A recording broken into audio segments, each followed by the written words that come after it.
5절에 있습니다. 5페이지에 있습니다. 마태복음 5장 5절 제가 여러분 앞에 봉독해 드리도록 하겠습니다. 애통하는 자는 복이 있나니 저희가 위로를 받을 것이요 분노한 자는 복이 있나니 저희가 땅을 기업으로 받을 것이며. 아멘. 이제 우리가 계속해서 예수님의 산상설교, 산상수훈이라고 하죠. 산상설교 강해 이제 5번째 시간입니다. 오늘은 온유한 자는 복이 있나니 저희가 위로를 받을 것이며, 즉 온유한 자가 복을 받고 온유한 자가 땅을 기업으로 유산으로 받을 것이다. 이 말씀에 대해서 여러분과 함께 나누고자 합니다. 여러분, 온유한 자는 복이 있나니 땅을 유업으로 기업으로 받을 것이다. 이 말씀은 당시에 이 말씀을 듣고 있는 유대인들, 그 무리들에게는 충격적인 말이었습니다. 팔복의 처음 두 말씀 여러분 기억하시죠? 심령이 가난한 자, 즉 심령이 파산당한 자, 그리고 두 번째는 애통해하는 자, 자기 죄, 자신의 죄에 대해서 애통해하는 자, 이런 자들이 바로 복이 있고 이런 자들이 천국에 간다. 이 말씀도 충격이었는데 오늘 또 예수님이 온유한 자가 복이 있고 온유한 자가 땅을 기업으로 받을 것이다. 이렇게 말씀하신 이것도 당시 이 말씀을 듣는 유대인들에게는 충격적인 말씀이었습니다. 예수님은 유대인들의 생각과는 전혀 다른 것을 말씀하셨습니다. 바로 이 당시에 듣고 있는 유대인들은 자신들이 영적으로 굉장히 잘났고 그리고 대단한 존재라 교만에 쌓여 있었고 외식하는, 오늘날만 거짓 종교의식에만 쌓여있는, 그러니까 주여 주여만 부르짖고 진정으로 하나님을 두려워하지 않는 종교인들이었고, 그리고 자기 자신에 만족하는 사람들이었습니다. 즉 외적인 경건함은 뭔가 있었지만은 그 안에 경건의 능력은 전혀 나타나지 않는 거짓된 신자들이었습니다. 유대인들이 기다린 메시아는 자신들의 종교적 행위를 칭찬하는 메시아, 그리고 자기들의 영적인 교만을 칭찬해주는 메시아. 그래, 너는 하나님을 잘 섬겼어. 그게 사람들 보는 앞에서 참 너희들은 멋지게 오늘날은 방언도 하고 멋지게 봉사도 하고 멋지게 주여주여 부르짖고, 이렇게 메시아가 와서 칭찬해주기를 원했습니다. 하나님께서 자기 자신들을 하늘에서 보시고 얼마나 기뻐하시고 칭찬을 하는지를 알려주시는 그런 메시아를 기다렸다는 것입니다. 즉 자기들 앞에는 천국에 가는 어떠한 장애물도 없다. 우리는 무조건 천국에 간다. 이렇게 생각하는 자들이었습니다. 그런데 예수님은 오늘 그들에게 심령이 가난해야 된다. 즉 너희들의 심령이 파산당하는 갈기갈기 찢겨진 심령이 있어야만 천국에 들어갈 수 있다. 이 말씀, 이것도 충격적이었는데 이 말씀은 바로 자신들처럼 종교적으로 교만하고 자만하고 스스로 의롭다고 하는 사람들에게 너희 심령은 깨어져야 된다. 즉 너희는 하나님 앞에서 나는 죄인입니다. 이렇게 말하는 자여만이 천국에 간다 하니 얼마나 이들이 하나님 말씀, 이 예수님 말씀에 충격을 받았겠습니까? 거기다 너희의 자기 자신은 죄가 없다고 생각하는 사람들에게 너희는 하나님 앞에서 너희 죄에 대해서 애통해야 하고 슬퍼해야 된다. 그러니까 이들은 받아들일 수가 없었던 거예요. 내가 무슨 죄를 저했다고? 내가 이렇게 율법도 잘 지키고 종교적인 행위도 잘하고 있고 하나님 잘 섬기고 있는데 내가 왜 천국에 못 간단 말이야? 이렇게 생각하게 되는 유대인들이었습니다. 그런 사람들에게 오늘 온유한 자는 복이 있다. 너희들이 또한 온유함이 있어야 된다. 교만, 자만 이것만 아니라 겸손해야 된다. 그런 사람만이 천국에 들어간다. 또 이렇게 말씀하시니 이들에게 더더욱 충격이었습니다. 바로 이들은 이것을 이해하지 못했고 그리고 기대했던 말씀이 아니었습니다. 그들은 여전히 영적인 교만함과 그리고 자긍심에 우리는 이 정도면 됐다 하고 충만해 있던 사람들입니다. 그런데 예수님이 이런 말씀들은 이들이 생각하는 이런 망상을 다 파괴했습니다. 부숴버리셨습니다. 예수님은 상한 영혼, 파상당한 마음, 그리고 애통해하는 마음, 그것을 원하셨고 이 모든 것들이 하나님 나라에 들어갈 때 너희가 하나님 앞에서 파산당한 심령이 되어지고 애통해하는 자가 바로 온유하고 겸손한 자가 된다. 그런 자만이 천국에 들어갈 수 있다. 너희들이 예수 믿습니다. 말로만이 아니라 이와 같은 마음가짐을 가진 자가 천국에 갈 수 있다. 이렇게 예수님 말씀하신 것입니다. 오늘 많은 사람들이 이렇게 살지 않기에 오늘날에도 많은 성도들이 이 말씀을 들으면 충격을 받을 것이고 그리고 이런 말씀을 좋아하지 않을 것입니다. 오늘날 가치관은 무엇입니까? 남들보다 내가 강한 자가 되어야 되고 내가 승리해야 되고 내가 모든 복을 남들보다 더 누려야 되고 남들보다 더 잘났다고 생각해야 되고 내 자녀가 남들보다 더 뛰어나다 생각해야만 내가 만족되어지는 것이 오늘날 이 세상의 가치관입니다. 근데 이런 사람들에게 너가 자신이 하나님 앞에서 심령이 완전히 파괴되어야 된다. 그리고 너 자신에 대해 그런 마음 갖고 있는 게 애통해야 된다. 그리고 다른 사람들을 잘 섬기고 온유하고 겸손해야 된다. 이런 말씀을 할 때 오늘날도 역시 충격을 받을 것입니다. 여러분, 유대인들이 왜 이런 말씀에 충격을 받았을까요? 바로 그들이 잘못된 메시아 사상 때문입니다. 저는 여러분에게 당시 유대인들의 잘못된 메시아 사상에 대해서 많은 말씀을 여러분에게 드렸습니다. 예수님께서 이 땅에 오셨을 때에 회개하라 천국에 갖고 왔느니라 이 말씀을 증거하셨습니다. 세례 요한도 역시 그 말씀을 증거했습니다. 이 말씀을 들을 때에 처음에 유대인들은 기뻐하고 흥분했습니다. 뭔가 우리에게 메시아가 왔구나. 그러니까 당시 이들은 로마의 지배 아래에 있었기 때문에 예수님께서 놀라운 기적을 막 일으키시고 병자도 살리시고 그리고 다른 사람들과 달리 아주 가르치시는 말씀이 권세 있는 말씀이고 그리고 다른 사람들이 도저히 행할 수 없는 일들을 행하시니까 이 유대인들이 봤을 때 이 사람이 진짜 메시아인가 보다. 그런 생각을 갖게 된 거죠. 그러니까 오병이어 기적을 일으키셨을 때 어떻게 했습니까? 사람들이 이 사람이 메시아다. 그래서 예수님을 왕으로 추대하려고 했었습니다. 그래서 이 사람을 빨리 왕으로 추대해서 이제는 로마 앞에서 우리를 빨리 독립시키자. 이 사람이 바로 메시아다. 정치적인 메시아다. 그래서 당시 유대인들은 로마를 타도할 메시아를 찾고 있었고 기다리고 있었고 그래서 군사적인 메시아를 기다리고 있었던 것입니다. 당시 유대인들 중에는 4종류의 사람들이 있었습니다. 여러분들이 잘 알고 있는 바리새인, 그리고 사두개인, 그리고 열심당원이라고 하는 사람들이 있었고 에세닌이라고 하는 사람들이 있었습니다. 이 바리새인들은 누구입니까? 종교에만 관심이 있는 자들, 즉 종교 정치 활동가들입니다. 그러니까 이들은 로마를 전복시킬 그런 정치적인 것보다도 종교적인 행위에, 율법의 행위에, 그래서 자기 자신들이 이렇게 우리는 종교적으로 바르게 되었으니 우리는 당연히 하나님 나라에 갈 것이다. 그리고 종교적으로 온 세상을 지배할 수 있는 그런 메시아, 자기들이 유대인만의 특별한 나라, 다윗 왕조를 세우기를 원하는 그런 바리새인들이었습니다. 바로 이들이 종교적인 행위에만 열심히 했던 것이죠. 그럼 열심당원은 누구입니까? 이들은 종교에 관심 없고 종교 활동, 즉 정치 활동에만 관심 있는 사람들입니다. 그러니까 유대교가 무엇되든 하나님이 어떻게 됐든 간에 우리는 로마의 압제에서부터만 빨리 해방되면 된다. 여러분, 오늘날 대한민국에도 어떤 목사님은 하나님 팔고 예수님 팔아서 정치에 그렇게 열심히 목사님들 봤죠. 바로 열심당원들에 속한 사람들이에요. 그들은 하나님의 말씀이 어떻든 간에 빨리 이 정치를 뒤집어 엎어서 우리가 원하는 그런 것을 만들기 원하는 그게 잘못된 것입니다. 또 사두개인들은 누구입니까? 종교적으로 자유주의자들입니다. 하나님 말씀이 어떻든 간에 이들은 부활도 믿지 않냐고 자기들 원하는 삶을 사는 사람들입니다. 그리고 에세닌들이라고 했는데 이들은 신비주의자들입니다. 그래서 뭔가 이상한 현상이 막 나타나는 것만을 바라는 그런 메시아 사상을 갖고 있는 사람들입니다. 그런데 여러분, 사도들도 역시 이런 마음을 갖고 있었어요.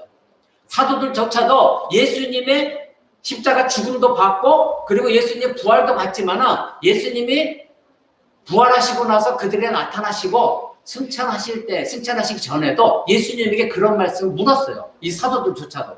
그러니까 사도들조차도 그때 당시 아직은 긴가민가 했었던 것 같아요. 여러분, 사도행전에 보면 1장 6절 한번 보시겠어요? 사도행전 1장 6절에 보면 사도들이 이렇게 말합니다. 저희가 모였을 때 예수께 묻자와, 즉 부활하신 예수님이 나타났을 때 예수님 앞에 나와갖고 예수께 묻자 가로되 주께서 이스라엘 나라를 회복하심이 이때입니까? 이렇게 묻습니다.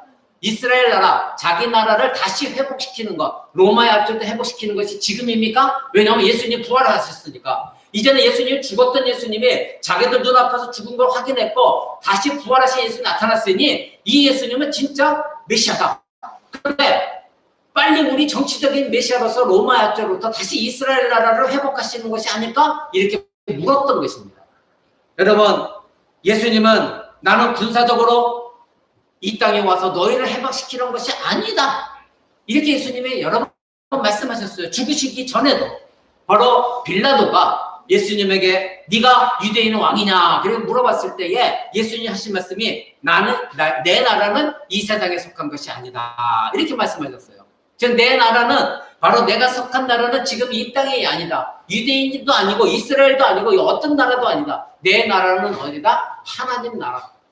내가 속한 하늘에 있는 그 나라가 내 나라이다. 이렇게 예수님 말씀하셨습니다. 그래서 예수님은 나는 군사적으로 로마를 정복시켜온 메시아가 아니다. 만약에 내가 원한다면 지금이라도 12영이나 되는 천군 천사를 다 동원할 수 있다. 이 말씀은 언제 하셨습니까? 예수님이 잡히셨을 때에 베드로가 칼을 빼서 그 하인의 종의 귀를 내리치고 그랬을 때 예수님이 하신 말씀이에요. 검을 집어넣어라.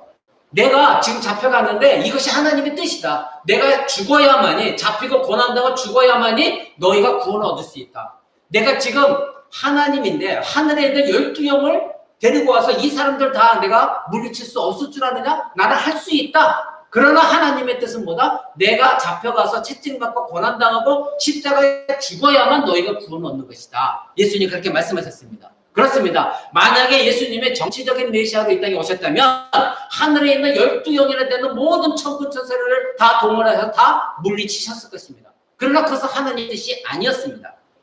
바로 예수님께서 이 땅에 오신 목적은 자기 자신 십자가에 죽으셔야 되는 것이었습니다. 바로 역설적으로 메시아에 대한 갈망은 오늘날에도 많은 사람들이 다시 예수님이 이 땅에 오실 것을 기다리고 있습니다. 그런데 그 고대하는 것이 예수님을 갈망하는 것이 성경적인 믿음적인 그래서 하나님 나라를 사모하는 것을 갈망한다면 문제가 없는데 이것이 다른 목적으로 갈망하게 되니까 무엇이 생깁니까? 거짓 메시아, 거짓 예수가 얼마나 많이 지금 이 세상에 있습니까? 이단들이 얼마나 파헤치고 있습니까? 예수님께서 상장 설교를 하실 때에 그들의 반응을 한번 생각해 보십시오. 예수님은 이렇게 기대하는 자들에게 심령이 가난한 자는 복이 있나니 천국이 저희 것이요 애통해하는 자는 복이 있나니 저희가 위로를 받을 것이요 온유한 자는 복이 있나니 저희가 땅을 기업으로 받을 것이다. 이렇게 말씀하셨습니다. 당연히 그들은 혼동했을 것입니다. 이 사람이 정말 메시아가 맞나? 도대체 로마 정복을 위해서 이런 사람이 왜 필요한가? 이런 말하는 사람이 무슨 필요가 있는가? 누가 애통한 자를 원한단 말인가? 힘 있는 자들을 끌어모아서 빨리 로마 앞에 대항해야 되는데 온유한 자를 찾고 애통해하는 자를 찾고 심령이 가난한 자를 찾고 있으니 이 사람으로서 과연 우리가 로마에서 대항할 수 있는가? 이렇게 그들 혼동이 왔습니다. 그래서 유대인들은 자신들의 정치적 야망과 종교적인 야망을 해결해 주지 않냐고 가난한 자를 찾고 연약한 자를 돌보고 취하고 그런 행위라는 예수 그리스도를 이제는 대적하게 된 것입니다. 자기들이 기대치에 맞지 않으니까 대적하는 거예요. 그들은 이사야서 즉 구약에 대해서 능통하다고 이들이 이사야서 53장에 예언했던 채찍질 당하는 메시아 머리에 가시관을 쓰고 고난당하는 메시아 아무 반항도 하지 않고 십자가 끌려가시는 메시아 그 메시아 이미 예언되어진 메시아에 대해서 생각하기 싫었고 그런 나를 원하지도 않았던 것입니다. 여러분 사랑하는 여러분 오늘날에도 여러분도 그렇게 동일하지 않습니까? 내가 믿는 하나님 내가 믿는 예수 그리스도가 내가 힘들고 고난당할 때 뿅 하고 나타나셔서 이 문제를 한꺼번에 다 해결해 주시고 물질의 문제도 다 해결해 주시고 여러 가지 힘든 문제 다 해결해 주시는 그러한 예수님을 여러분 고대하면서 믿고 있지 않습니까? 그렇다면 그러한 환상에서 깨어나시고 오직 여러분이 천국의 소망을 두고 예수 그리스도를 통하여 하나님 앞에 나아가는 확실한 믿음이 있다면 여러분 마음가운데는 아무리 고난이 있고 힘든 일이 할지라도 하나님이 주시는 위로와 평강이 있을 것입니다. 이 유대인들을 보십시오. 그래서 그들은 예수님을 대적하게 되었고 등을 돌리게 되었고 마침내 어떻게 했습니까? 분노하게 됐습니다. 그래서 예수님을 향하여 적개심을 가지게 되었습니다. 그래서 그들이 예수 그리스도를 향하여 외쳤던 것이 무엇입니까? 십자가에 못 박으소서 십자가에 못 박으소서 우리는 강도가 필요하니 예수를 십자가에 못 박고 강도를 풀어주옵소서 이렇게 외쳤던 것이 바로 이 유대인들이었습니다. 그러니까 더 이상 예수 그리스도는 우리에게 필요가 없습니다. 그를 십자가에 못 박으소서 이렇게 외쳤던 것입니다. 그들은 예수님께 실망이 큰 만큼 예수님을 더욱더 크게 미워했습니다. 예수님의 자신들의 기대와 욕구를 충족시키지 못하자 그들은 더욱더 예수 그리스도를 미워했습니다. 여러분 오늘날에도 동일합니다. 주일날 예배에 잘 나와서 섬기다가 어느 날 자기 기도를 들어주지 않고 자기의 고난이 닥치고 힘들고 그리고 외로울 때 아무도 자기를 도와주지 않을 것 같을 때 시험에 빠지는 사람들, 그들은 나중에 어떻게 합니까? 예수가 어딨어? 하나님이 어딨어? 그렇게 말하는 사람이 얼마나 많이 있습니까? 바로 이 유대인과 같은 사람들입니다. 그들은 진실로 예수 그리스도를 믿은 것이 아니라 내 문제 해결받기 위해서 교회에 나왔기 때문에 그 문제가 해결되어지지 않으니까 이 유대인들처럼 예수님을 더욱더 미워하고 적개심을 갖게 되어진 것입니다. 바로 예수님이 죽은 지 사흘 만에 부활하셨고 500여 명의 증인들이 있었지만 유대인들은 끝까지 그 예수 그리스도를 믿지 않은 이유가 무엇입니까? 바로 자기들이 원했던 정치적인 메시아, 종교적인 메시아, 신비주의적인 메시아, 자기들의 배고픔 해결은 메시아가 아니었기 때문에 아무리 예수님이 죽은 것을 확인했고 예수님이 부활한 것을 확인했지만 그들은 예수 그리스도를 믿지 않았습니다.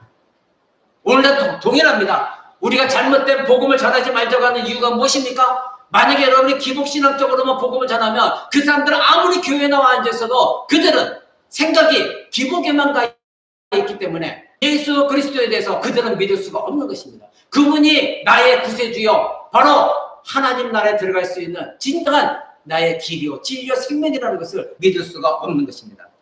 그래서 사도들은 성령이 충만하여 이제 설교할 때에 언제나 그들이 외쳤던 것은 뭐냐면 너희들이 예수 그리스도 십자가에 죽였다. 그러나 하나님은 그를 다시 살리셨다. 바로 너희가 죄인이다. 그러면서 구약을 인용하면서 예수님이 예언한 대로 연약한 너희들을 죽이시는 메시아를 오셨고 그리고 너희가 구약에 예언한 대로 너희가 메시아를 죽였고 예수님은 하나님께서 말씀하신 대로 다시 살아나셔 승천하셨다. 그리고 약속하신 대로 거룩한 성령 하나님을 우리에게 부어주셨고 지금 이 사람을 당원하는 것이 바로 그 증거다. 사도들에게 외쳤던 것입니다.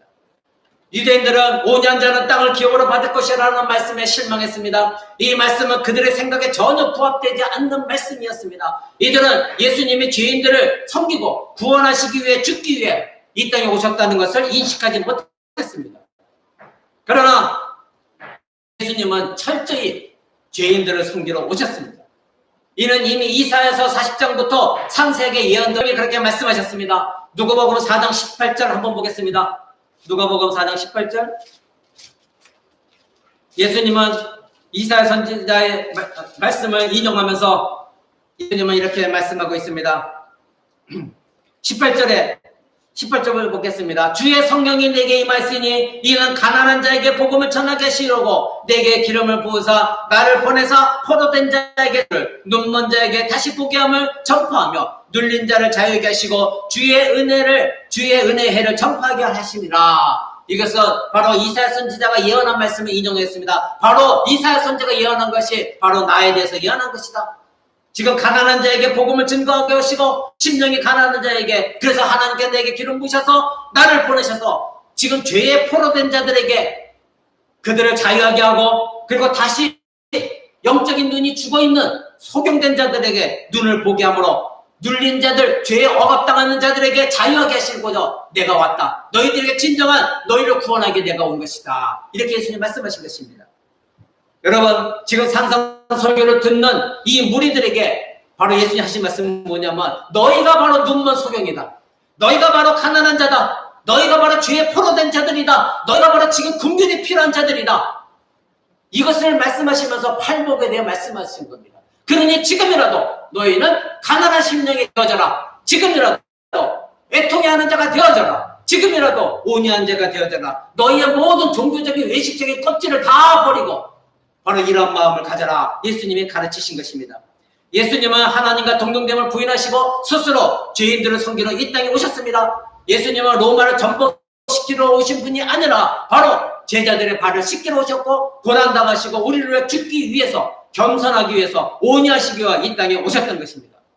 마태복음 20장 28절 한번 보시기 바랍니다. 예수님이 친히 자기 자신 오신 목적에 대해서 말씀하고 있습니다. 마태복음 20장 28절은 이렇게 말합니다. 예수께서 가라사대 내가 진실로 너에게 이르노니 세상이 새롭게 되어 인자가 자기 영광의 보좌에 앉을 때에 쫓는 너희도 12 보좌에 앉아 이스라엘 12지파를 다스릴 것이다. 예수님 분명히 우리에게 너희가 장차 하나님 나라에 보좌에 앉아서 다스릴 것이다. 그러면서 28절에 보면 인자가 온 것은 섬김을 받으려 함이 아니라 도리어 섬기려 하고 자기 목숨을 많은 사람의 대속물로 주려고 온 것이다. 이것이 예수님이 이 땅에 오신 목적입니다. 그러기에 너희가 나를 믿어야 바로 너희가 나와 함께 하늘나라에서 모든 나라를 다스릴 수 있는 하나님 나라의 백성에 들어갈 수가 있는 것이다. 내가 온 목적은 너희 로마에서 너희를 해방시키러 온 것이 아니라 내가 온 목적은 부자가 되게 하기 위해서 온 것이 아니다. 바로 내가 온 것은 무엇이다? 너희를 섬기려 하고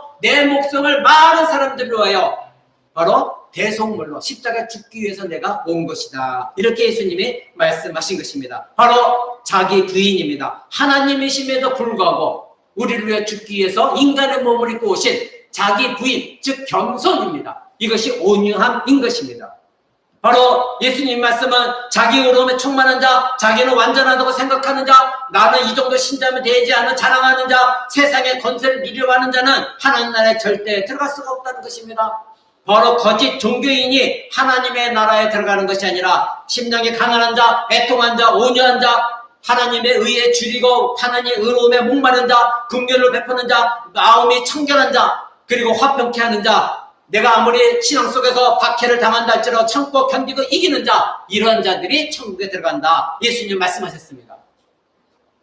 예수님이 이 팔복에 하신 말씀을 들은 지금의 이 유대인들은 마음에 찔림을 받았을 것입니다. 그들이 정말 착한 백성들이라고 한다면 오늘날도 마찬가지입니다. 지금 이 자리에서 유튜브를 통해서 말씀을 듣는 여러분, 이 예수님 하신 말씀이 여러분의 심령에 찔림을 받아야 됩니다.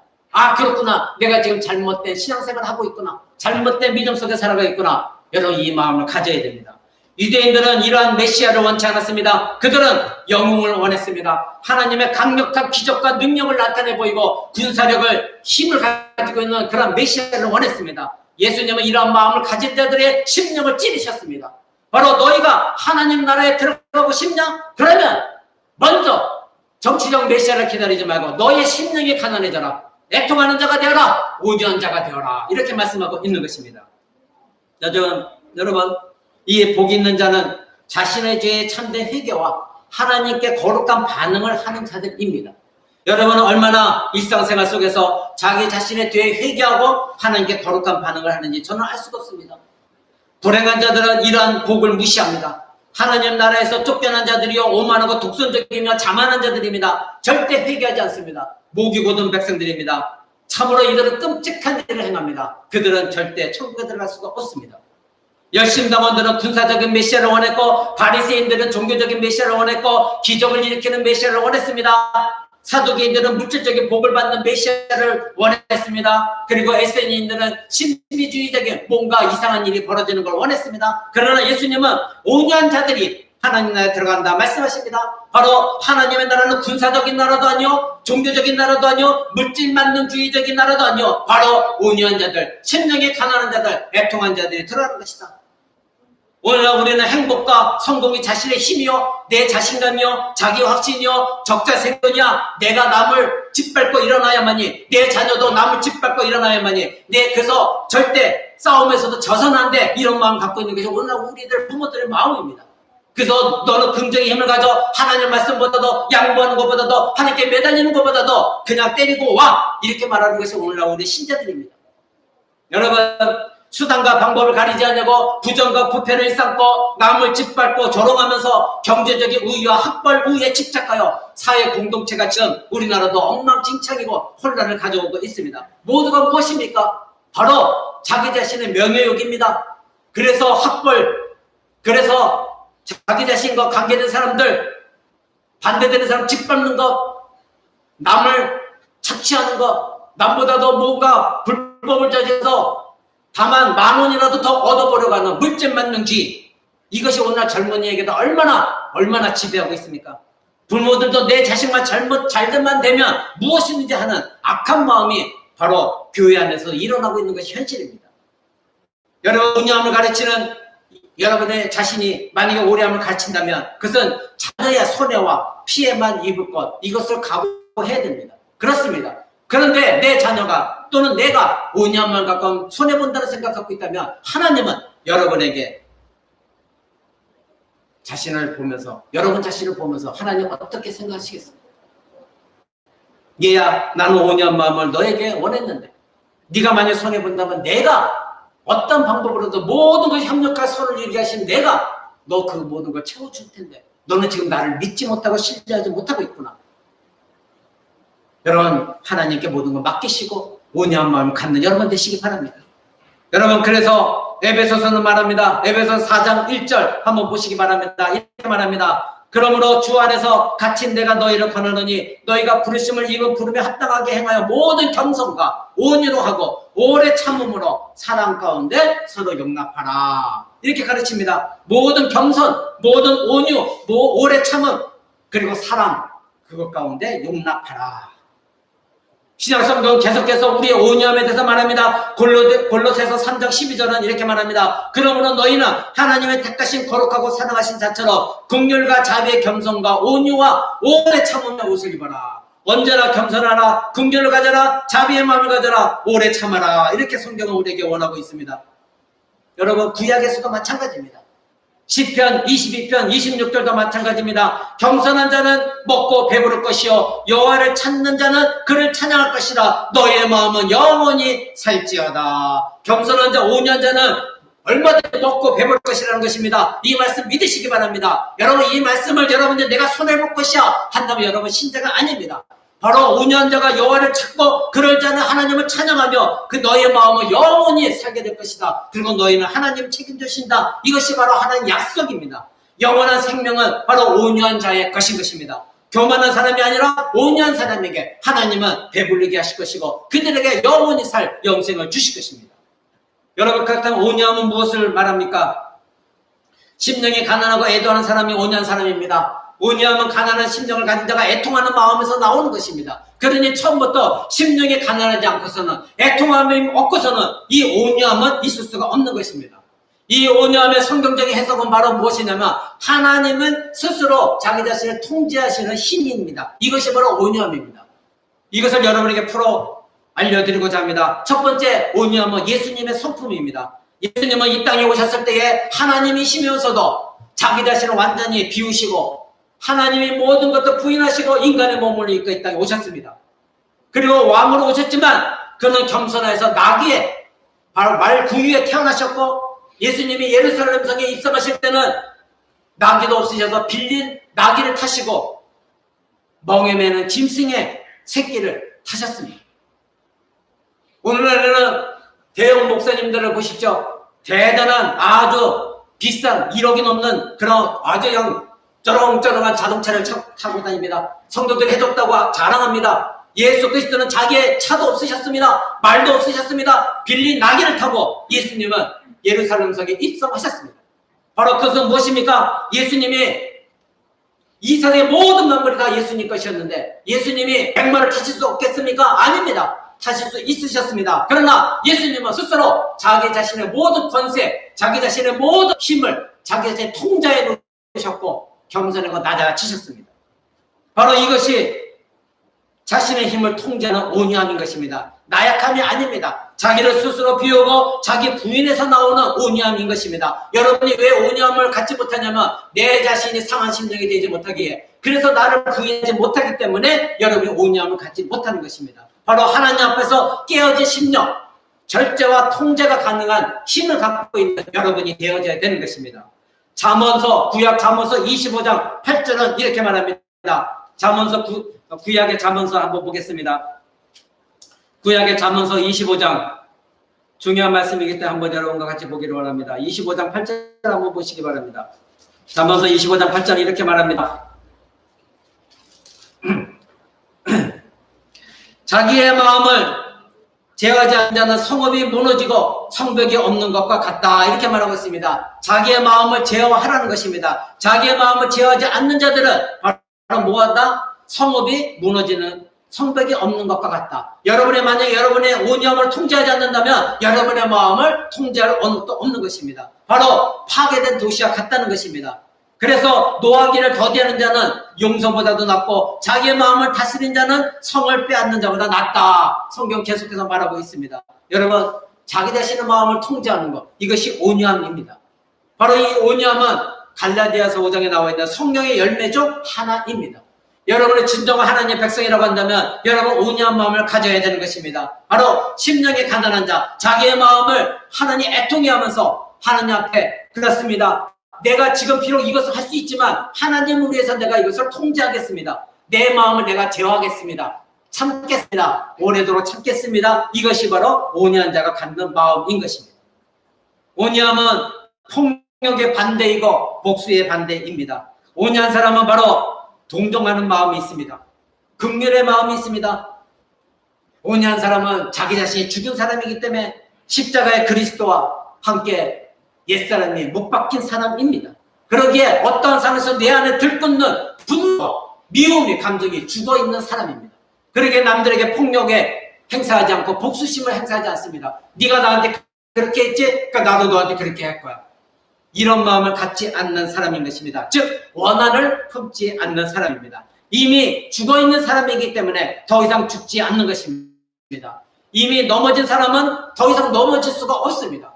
저와 여러분은 이미 십자가에 죽은 사람들입니다. 그러기에 우리는 온유한 마음을 우리 가운데 갖고 있어야 되는 것입니다. 내가 스스로 통제하고 내가 스스로 절제하는 마음, 남이 아무리 나에게 미움의 행위를 했다 할지라도 참고 견디고 내 안에서 똑같이 그 사람을 갚아주려고 하는 이 마음들 다스리고 억누르는 것, 이것이 바로 온유한 자인 것입니다. 바로 예수님은 이런 온유한 자가 하나님 나라에 들어간다고 말씀하셨습니다. 온유한 자들은 스스로 자기 자신을 방어하지 않습니다. 자신의 죄에 대해 슬퍼하고 애통해하며 겸손하며 거룩하신 하나님 앞에 나아가 토설합니다. 하나님, 내가 이렇게 억울합니다. 그런데 내가 하나님 때문에 참습니다. 나 자신을 절제합니다. 하나님 이 문제를 해결해 주옵소서. 이런 자가 바로 온유한 자인 것입니다. 그들은 하나님을 신뢰합니다. 그리고 자기 자신의 힘을 통제합니다. 온유함은 천부적인 성품에 착하거나 연약한 자를 말하는 것이 아닙니다. 타고난 온유함을 가진 자들도 있습니다. 그런 자를 말하는 것이 아니라 바로 자기 자신의 힘이 있고 능력이 있고 할 자신도 있고 나는 당연하지만 자격도 있지만 그러나 하나님 때문에 자기 자신을 통제하고 다스리면서 자기 자신을 더 이상 변화하지 않냐고 하나님을 위해서라면 내가 죽겠습니다. 하나님을 위해서라면 내가 숨겨도 각오하겠습니다. 바로 이것이 온유한 자입니다. 예수님의 온유함을 보십시오. 예수님은 죄를 짓지도 않았습니다. 죄가 없으심에도 잡히시고 고난당하셨습니다. 그러나 그 입에 예수님 위해서 어떤 관계도 없었습니다. 유대인들이 예수님을 비난한 것은 모두 거짓된 비난이었고 그를 십자가에 못 박아 죽이라 한 것도 잘못된 주장이었고 그를 학대하고 비방하는 모든 것들도 정당성이 없었지만 예수님은 죄를 짓지 않았지만 그러나 예수님은 그들을 향하여 너희가 왜 나한테 이렇게 하느냐 말씀하지 않냐고 감당히 온유하게 그 모든 것을 감당하셨습니다. 그리고 그들을 비난하지 않으셨고 그들을 향하여 보복하지 않으셨습니다. 고통을 당하실 때 아무 말 없이 반항도 하지 않으시고 자기 자신을 하나님께 맡기셨습니다. 여러분, 이것이 온유함입니다. 예수님은 하나님이셨습니다. 자기를 채찍질하는 자들의 당장 멈추게 하실 수도 있으셨습니다. 그러나 자기가 죽어야 우리를 구원할 수 있으시기에 예수님은 그 모든 힘을 절제하셨습니다. 그렇다고 예수님이 나약한 분이십니까? 아닙니다. 예수님은 성경에 보면 분노하실 때가 있으셨습니다. 화를 내실 때가 있으셨습니다. 그것을 우리는 거룩한 분노라고 합니다. 언제였습니까? 바로 유대인들이 예수님 하나님의 성전을 더럽혔을 때입니다. 여러분 잘 알고 계시죠? 신약 성경에 예수님의 성전 정화 사건이 2번 나옵니다.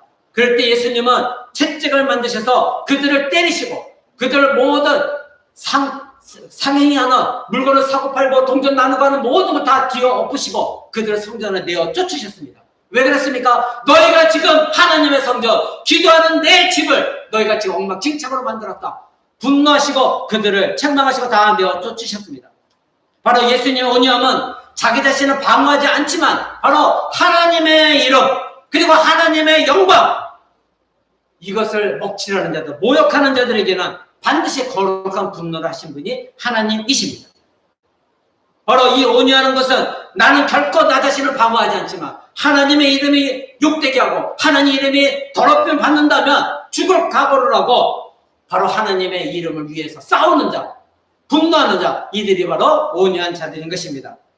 예수님은 이렇게 분노하셨습니다. 위선자들을 질타하셨습니다. 이스라엘의 거짓 지도자들을 정죄하셨습니다. 그들을 향하여 하나님의 심판을 예수님 말씀하셨습니다. 바로 예수님의 온유함은 이와 같이 하나님의 영광을 가리우는 것에는 분노하는 것, 거룩한 분노로 나타나졌습니다. 여러분, 심령이 가난한 자, 애통하는 자, 온유한 자만이 하나님 나라에 들어갈 수 있다. 이 말씀은 유대인들에겐 충격이었습니다.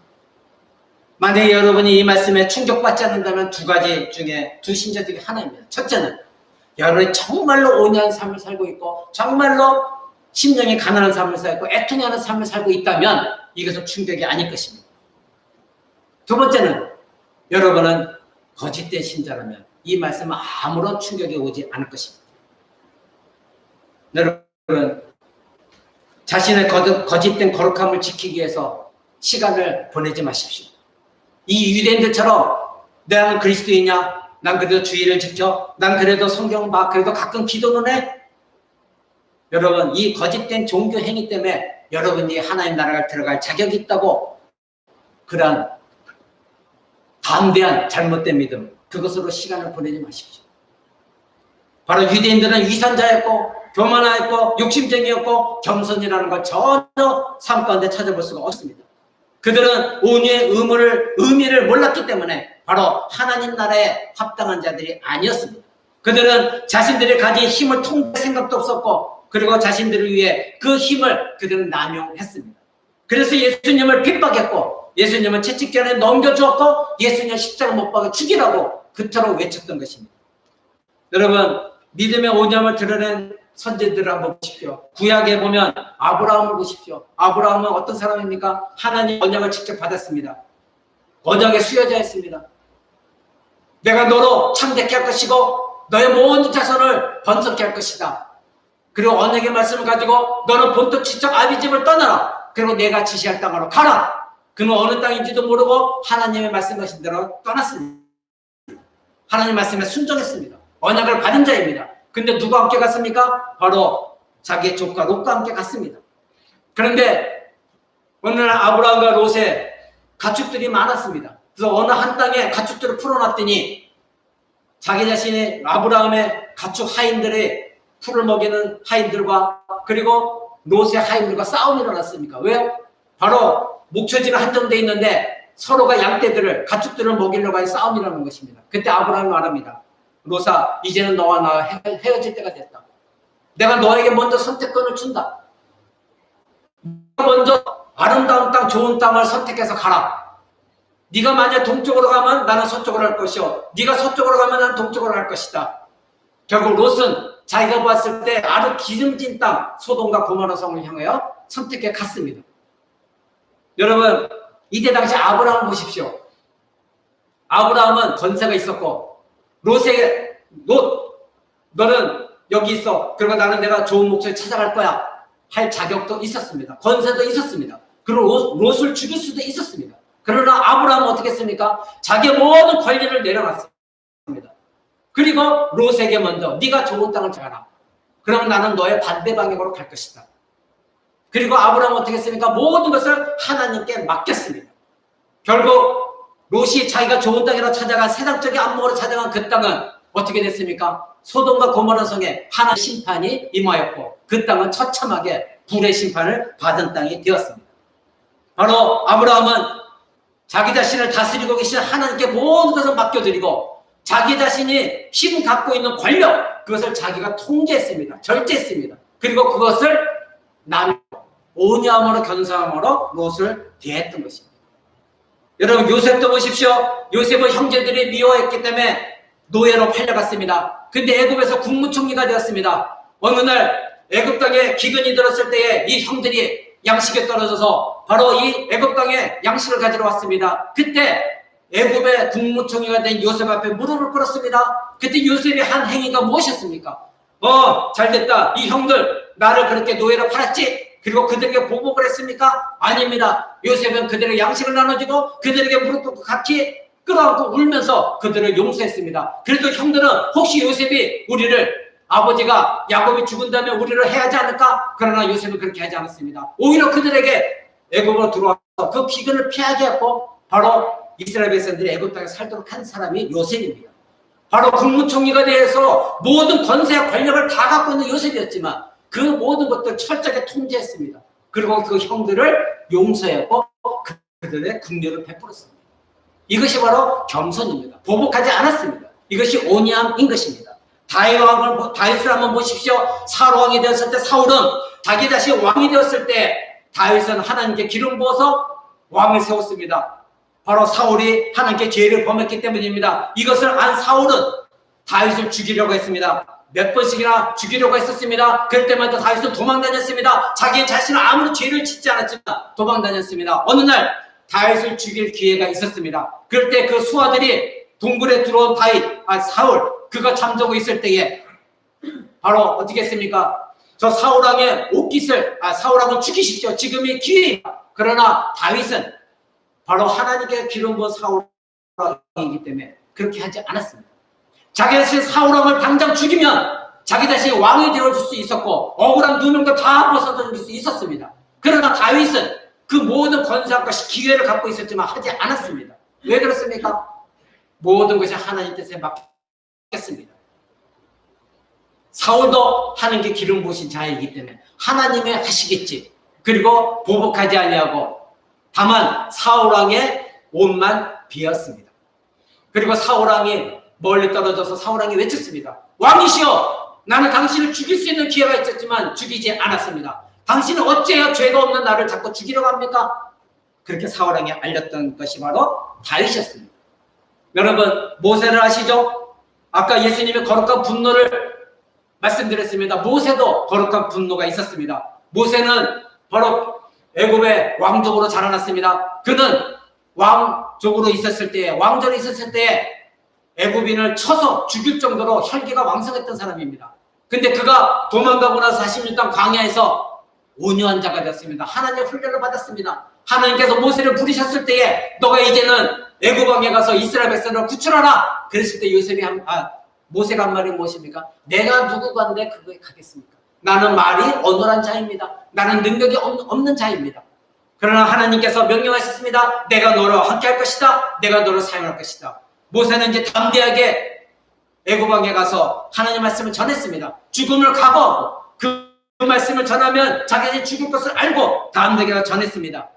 바로 하나님께 맡겼습니다. 그런데 이 모세가 분노했던 적이 언제였습니까? 바로 자기 자신이 광야에서 출애굽하고 홍해를 건넌 다음에 광야에서 하나님 앞에서 시내산에서 십계명을 받고 내려왔을 때 이스라엘 백성에게 무엇을 했습니까? 모세가 내려오지 않으니까 바로 아론이 황금 송아지를 만들어서 이스라엘 백성과 함께 춤추며 뛰어놀며 바로 이 황금 송아지가 하나님이다 우상을 섬겼습니다.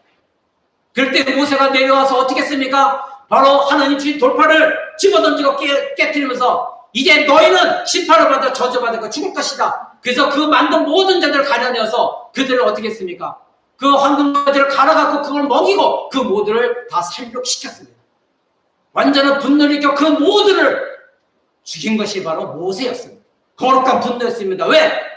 바로 하나님의 이름을 욕되게 하고 하나님의 영광을 가리었고 우상을 섬겼던 그들이었기 때문에 거기서는 참지 않았던 것이 모세였습니다. 그러나 다른 때는 모세는 온유한 사람이었습니다. 바로 이것이 온유함입니다. 내 자신이 할 수 있는 것을 철저하게 통제하는 힘. 여러분, 그렇다면 온유함의 결과는 무엇입니까? 바로 예수님 말씀하신 것처럼 복을 입는 자입니다. 복을 받습니다. 하나님 나라의 복을 얻습니다. 하나님의 축복을 경험합니다. 여러분들은 그렇게 말할 것입니다. 하나님의 축복이 무엇이 중요해? 내가 지금 당장 돈이 없고 내가 지금 당장 명예가 없고 권세가 없는데? 아닙니다. 여러분, 권세가 있고 돈이 있은들 무엇합니까?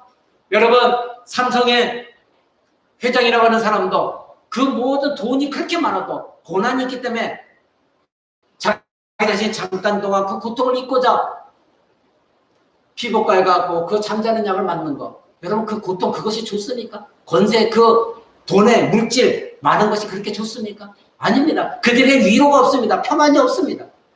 여러분에게 하나님 주신 복은 무엇이냐면 내가 좀 부족하더라도, 내 남편이 부족하더라도, 내 아내가 부족하더라도, 내가 가진 것이 없다 할지라도, 내 자녀가 조금 부족하더라도 하나님을 믿음으로 말미암아 예수 그리스도가 나의 구세주가 되심으로 말미암아 내 안에 있는 평강, 위로, 감사, 이것이 여러분의 복인 것입니다. 이것을 누릴 줄 아는 여러분 되시기를 바랍니다. 그런 자들에게 땅을 유산으로 주겠다는 것입니다. 그 땅은 이 땅에 있는 땅이 아닙니다. 우스갯소리로 이 말씀을 전하는 어떤 교회에 수많은 부동산 업자가 몰렸다는 정말인지 아닌지 모르지만 그런 우스갯소리가 있습니다. 땅을 기업으로 준대. 성경에 나와 있대. 그래서 그 교회 가서 열심히 들어서 그렇구나. 5년 전에 되면 땅을 받는구나. 정말로 잘못된 가르침을 주는 교회가 얼마나 많이 있습니까? 여기서 바로 하나님께 땅을 주겠다는 것은 하나님의 나라, 새하늘과 새 땅, 성경 약속한 그 땅을 우리가 유산으로 물려받겠다고 성경은 말하고 있는 것입니다.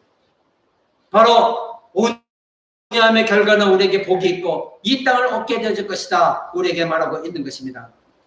여러분, 온유함 왜 필요합니까? 여러분, 왜 온유함이 필요합니까? 바로 온유한 사람만이 구원을 얻을 수 있기 때문에 온유함이 필요합니다. 심령이 가난한 자 왜 필요합니까? 심령이 가난해야 하나님밖에 나를 살리실 분이 없습니다. 고백해야 구원을 얻기 때문입니다. 왜 애통한 자는 구원을 얻을 수 있습니까? 내 죄에서 애통해야, 회개해야, 회심해야만이 구원을 얻기 때문인 것입니다. 그래서 시편 149편 4절은 이렇게 말합니다. 여호와께서는 자기 백성을 기뻐하시며 겸손한 자를 구원으로 아름답게 하신다. 자기 백성을 기뻐하시며 겸손한 자를 구원하신다. 성경은 그렇게 말하고 있습니다. 온유함이 없으면 구원도 없는 것입니다. 상한 심령이 없으면 구원이 없습니다. 애통해하지 않으면 하나님의 거룩함 앞에 겸손해하지 않습니다. 여러분, 그러기에 여러분 안에 있는 모든 더러운 것, 넘치는 악을 다 버리시고 능히 여러분의 영혼을 구원하실 하나님 앞에 온유함으로 나아가십시오. 겸손함으로 나아가십시오. 나에게는 하나님밖에 없습니다. 나를 불쌍히 여기시옵소서. 이렇게 나가는 여러분 되시기 바랍니다. 그렇다면 여러분, 온유한 자, 내가 온유한 자인가 어떻게 할 수 있습니까? 마지막으로 이 말씀을 전해드립니다. 여러분이 자신이 내가 정말 하나님 온유한 자인가 어떻게 할 수 있습니까? 첫 번째, 나는 상한 심령이 있는가? 보십시오. 나는 하나님 앞에 내가 정말 나는 죄인다. 갈기갈기 찢겨진 심령을 갖고 있는가? 두 번째는 나는 애통해하는 자가 되고 있는가? 하나님 앞에 내 죄를 지은 것에 정말로 눈물을 흘리며 하나님 내가 죄를 지었습니다. 고백하고 있는가?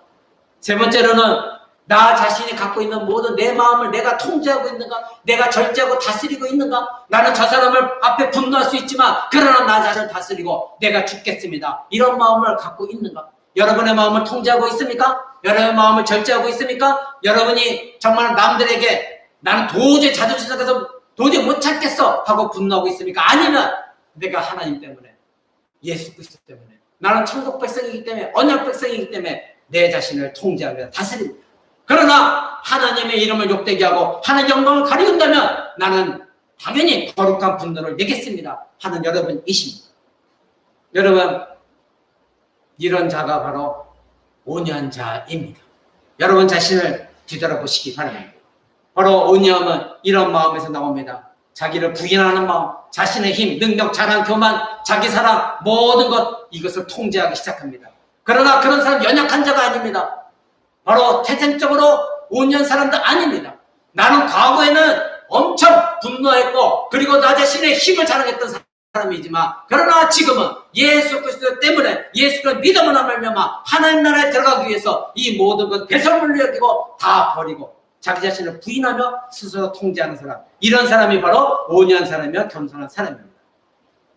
그러나 여러분, 하나님의 이름과 하나님의 영광, 우리 주 예수 그리스도를 욕되게 하는 것에서는 절대 참아서는 안 되는 것입니다. 거기에는 거룩한 분노를 내뿜는 자가, 그런 자가 진정한 온유한 자입니다. 여러분, 사랑하는 여러분, 저는 여러분들이 하나님 나라에 들어가는 복된 자들 되기를 원합니다. 심령이 가난한 자가 되십시오. 애통해하는 자가 되십시오.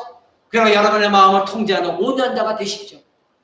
그래서 하나님 나라에 들어가 하나님 주시는 모든 복을 이 땅에서부터 누리